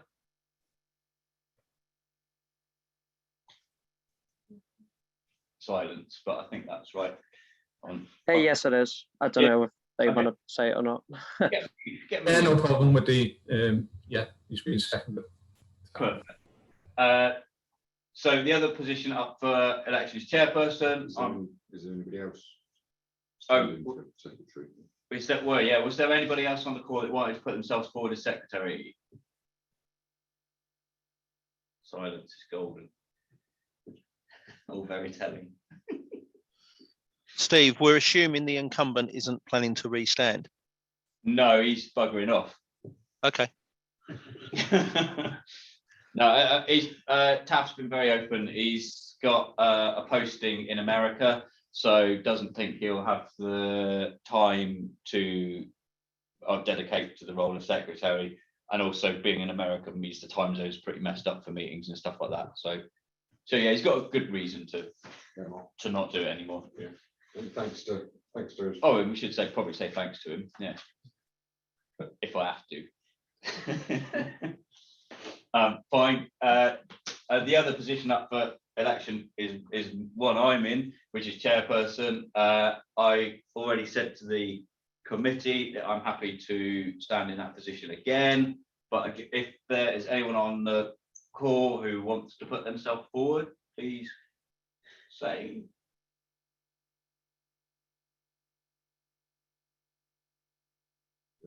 I misread Ross Barron's then. I thought Poppy is. I was like, oh, Poppy. Fine. So do we still need to vote? We still need to vote, probably, don't we? How are we going to do this on the? Can you set up a poll quickly? Or go out the way. Talk amongst yourselves for 20 seconds while we, or maybe we could get people to put the oh, you need that. Just get the people who can vote to say it in the chat that they agree. just put up those that Yeah, that's probably the thing. That's quick. I don't know. Oh yeah, you could private message Steve. Or you could react or comment. Yeah, the hand. I was going to say you can do the hand, can't you? That might be the. Yeah. You actually have the power to do things. Up to the hand. Direct message. I don't mean to be presumptuous, as anyone else. Can we just ask on the call if anybody objects? Well, that's probably a good question to ask as well. Here we are, poll. Right. Secretary. No, why don't we've done that already. You've already decided who's made it. In the notes. Yes, I've written it in the minutes. It's final. Done. Are we going to do two choices if there's one? No, because you have to say you read No, the no. nominations. That's just a yes, no.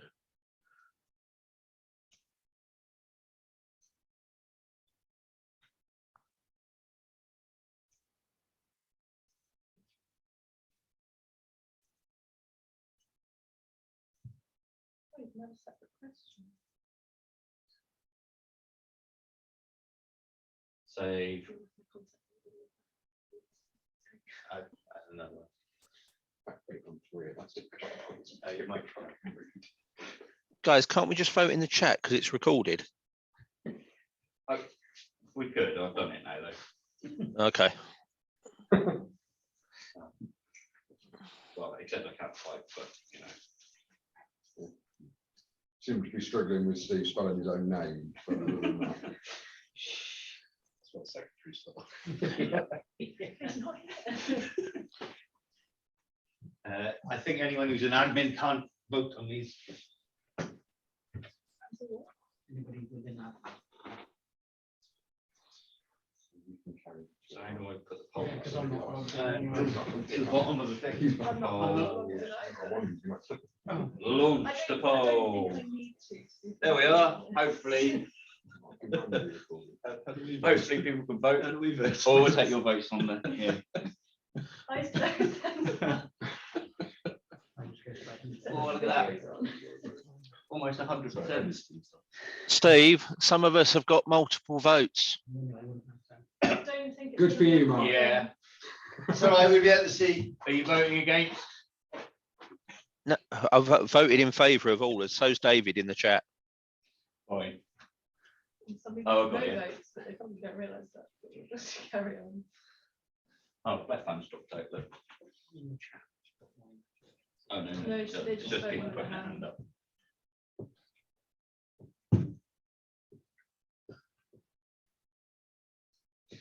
How much longer do I give it? That's enough. Is that over half? If you sing the countdown theme, then you can stop. There are about 30 in the chat. wasn't there? Oh yeah. So that's been a minute. Oh, There's 20. 17 or 23. Yeah, that's loads. Yeah, so we're over half, aren't we? Yeah, Yeah, cool. it's like Fine, 70%. that's perfect. Jack, well done. We'll see you in the next meeting. I don't know if it'll be. Make sure we add them to the list. I'll get your email off you later, Jack. Yeah, no worries. I've got it already. I don't know what they've. Okay. He's emailed me already, so that's fine. Yeah, we'll get you added and do all the stuff that we need to do. Go. Paul.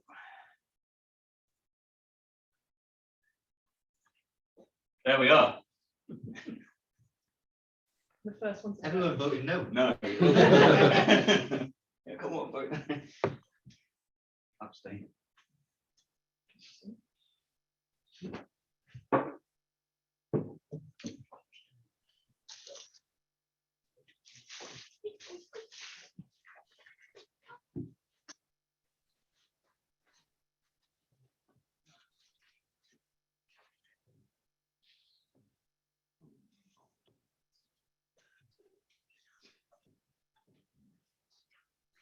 So 70%.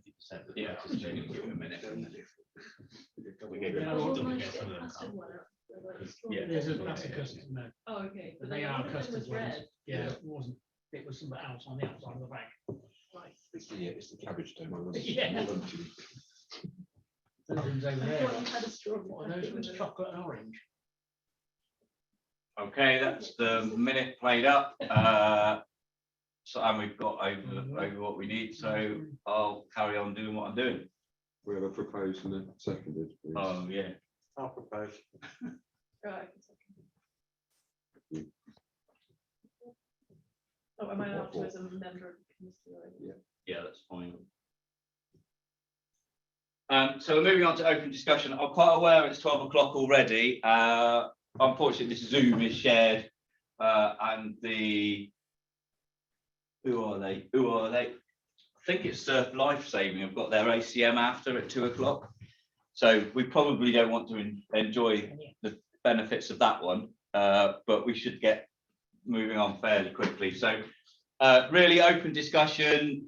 Anybody got any points they want to make? Anybody got anything they want to talk about? Can I talk about women's polo? You can talk about women's polo. So I've been running or am running some women's training weekends of training days. If anyone else would like to run some in other bits of the country, because I've been mainly in the Midlands, because that's where I live, you can message me. I'm Sophie Duff. I'm on the committee page as a women's officer representative person. So I'm keen for more women's training to happen because, as Mike was saying earlier, we've got a bit of a drop off in the sport. And then obviously the academies are doing great things for the youth, but actually adult women need some opportunities to train other than squads. So I'm offering that, but I think we've got scope to do it all over the place. In terms of like female women's polo, it would be great to see the same participation levels that we get at Bucks, because we know that there's a lot of women who play polo in the country. We just don't seem to be able to transfer them into National League or into clubs. So that's definitely something that we need to develop and work on.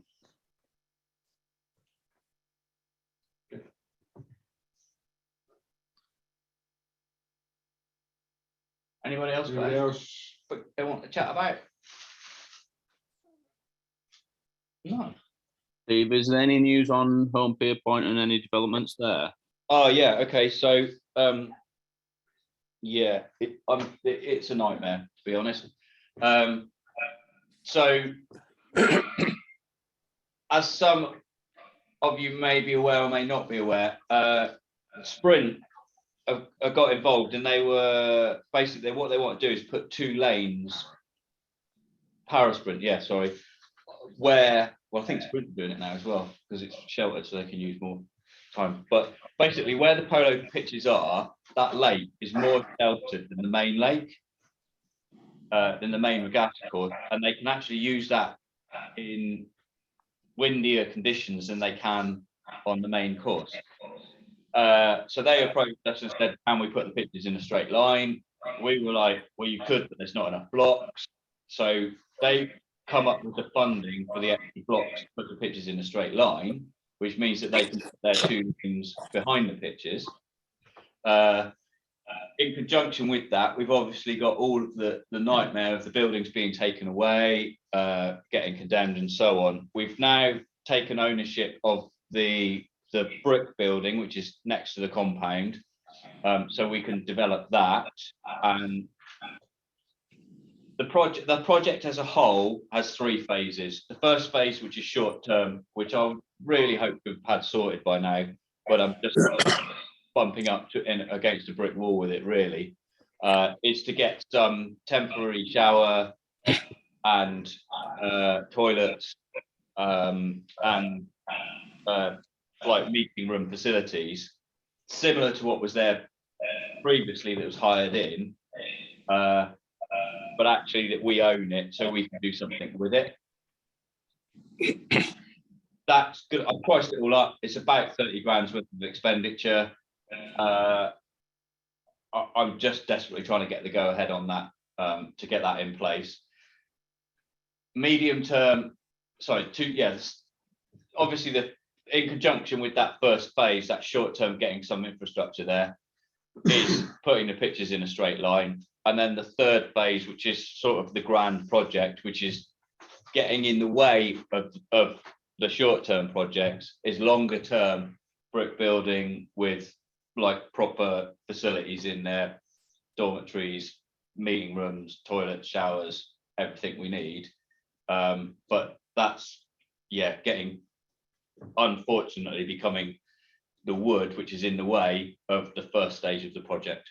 But I'm hammering away at it, and we need facilities in there, and I will keep working on it. But I do, I'm really sorry that nothing's sorted by now.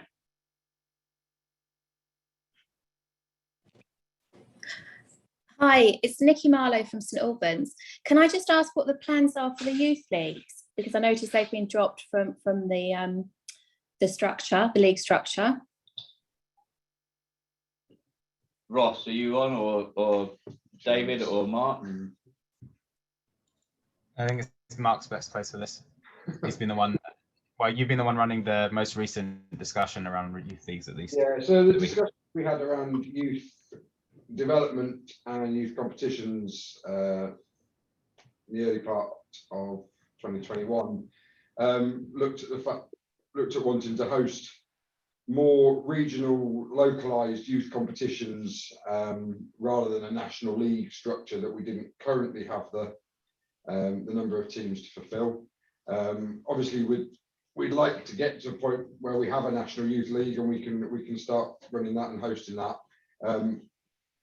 But we need to do some more development work on bringing localized, regionalized youth facilities and development forwards to be able to start that, get on that pathway.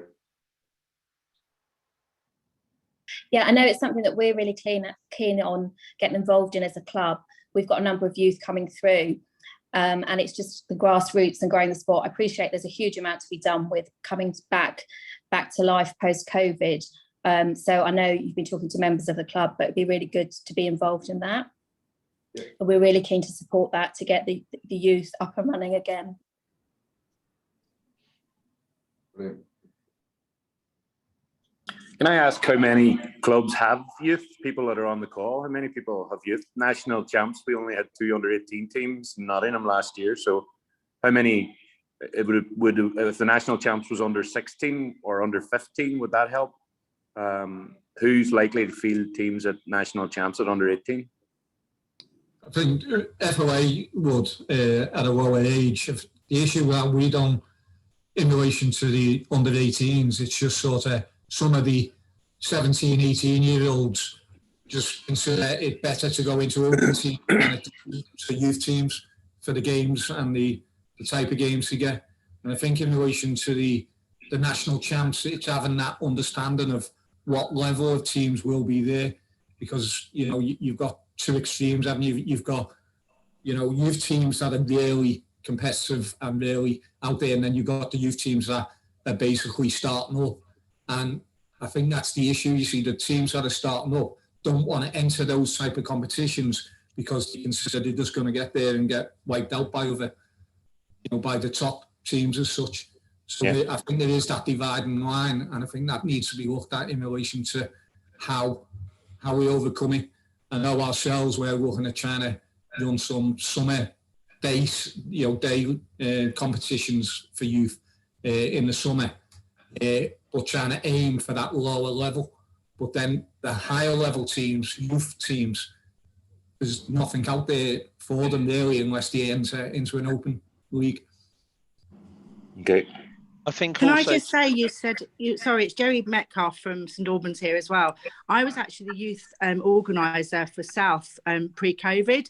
You say we don't have enough teams. We had St Albans, Meridian, Nomad, Bridgend, VKC, and that's just from the south part of the country.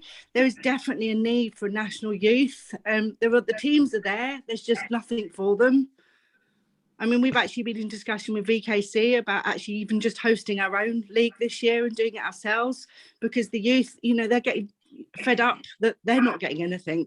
And something needs to be put in place for them. The teams are there. You're just not seeing them. I think also running the youth national or running the national champs with a youth competition alongside the open, as Mike said, the older kids prefer to play with their open teams. Oh yeah, no, I'm not talking about national champs. I'm talking about leagues, actually putting 3 or 4 tournaments on a year for them, so they're getting something. Because otherwise, you're just going to lose them, and they're the future of the sport. You know, our kids. Sorry, this is Keith from FOA.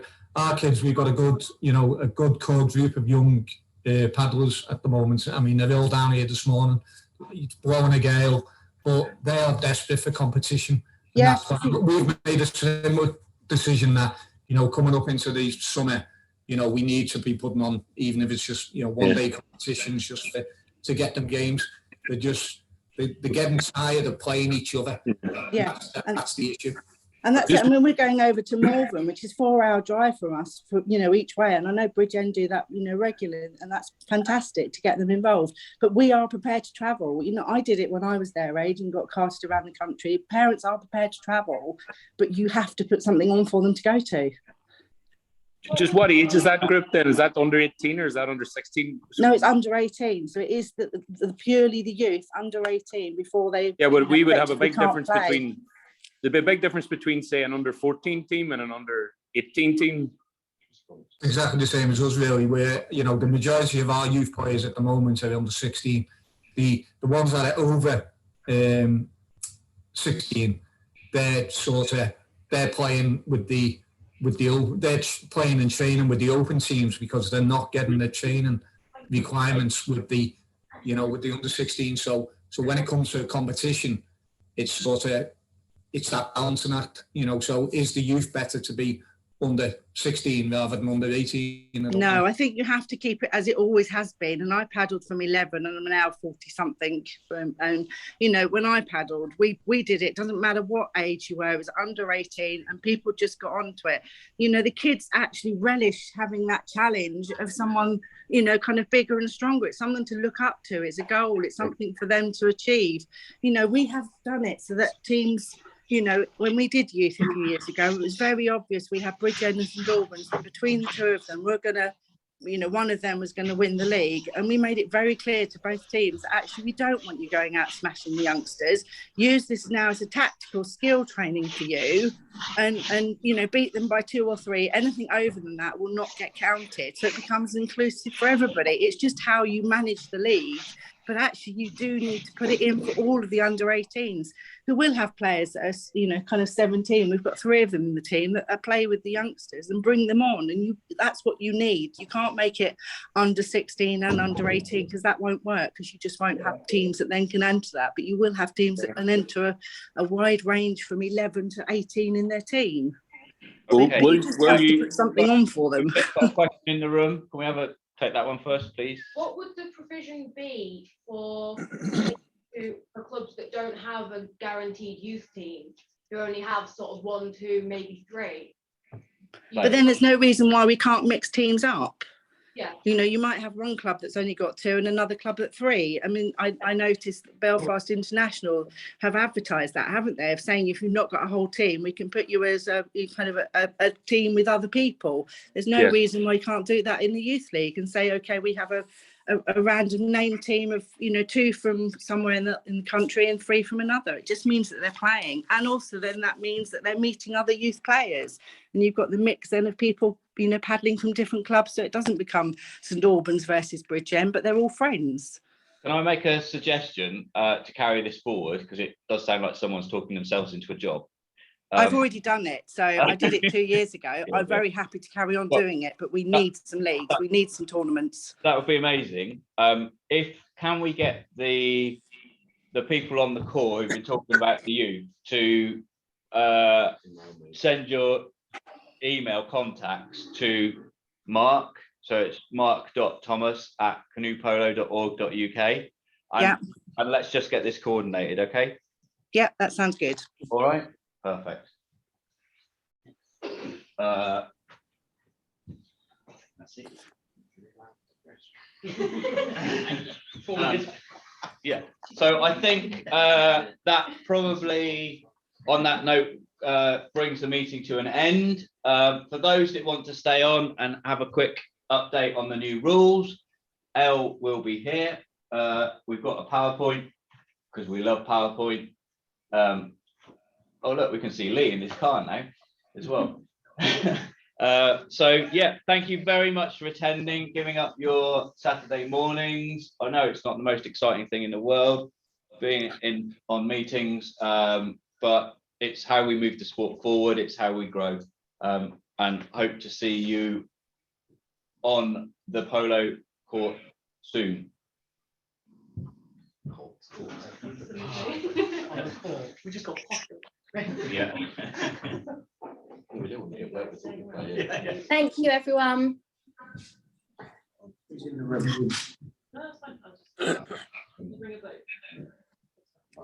We remembered about a minute. Yeah. Right, Josh. All right. Yeah. Cool. So this PowerPoint will go up. It's only 9 slides. I think it will go on to the website this afternoon, and I'll also update it with any questions that get asked, just so we can have an FAQ part at the end of it. So I've split it into major changes to the rules, some minor changes to the rules, and then some things that could do better that haven't changed at all. Yeah, I think that's it. Hang on. I don't know. Buttons at the bottom. Where now?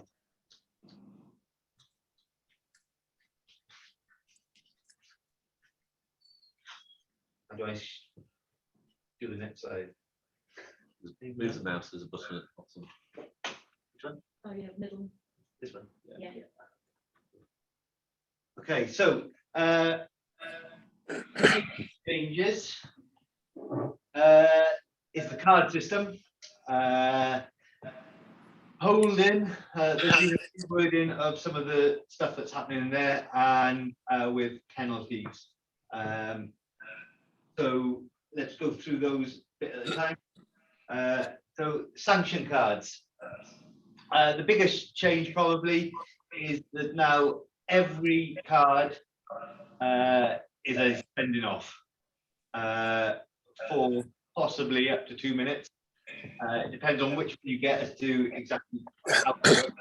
And we go through some of it in a second. Think of them as levels of sanctions, as opposed to your first card is a green, your second card is a yellow, because as per previously, you can get a red card as your first card, you could get a yellow card as your first card. Once you've got a certain level, you cannot go back down. So if you get a yellow card as your first card, your next card will be a red, it cannot be a green. It says the 4 cards of power plays on that PowerPoint that's up at the moment. Power play just refers to you basically play with 1 less than previous.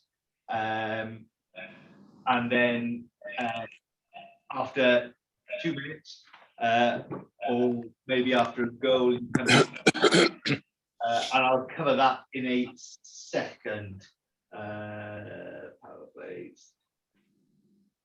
Yeah, so your first or second card, so a green card, you will be excluded for 2 minutes or until the next goal is scored. If you get a third card, you're a red card, a level 3 sanction, that's not in essence a straight red. The person that receives that red will be excluded for the rest of the game, but your team can go back to 5 players after 2 minutes has elapsed. So that's different from the greens and yellows, whereas you cannot be replaced after a goal is scored. On a red card, you cannot be replaced after a goal is scored, or if 10 goals are scored in those 2 minutes, you have to be off for the full 2 minutes.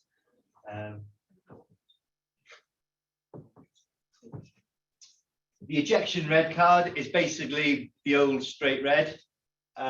So if you did something that would have got you a red card previously, you will be on an ejection red card. It means you can't be replaced. So in terms of general game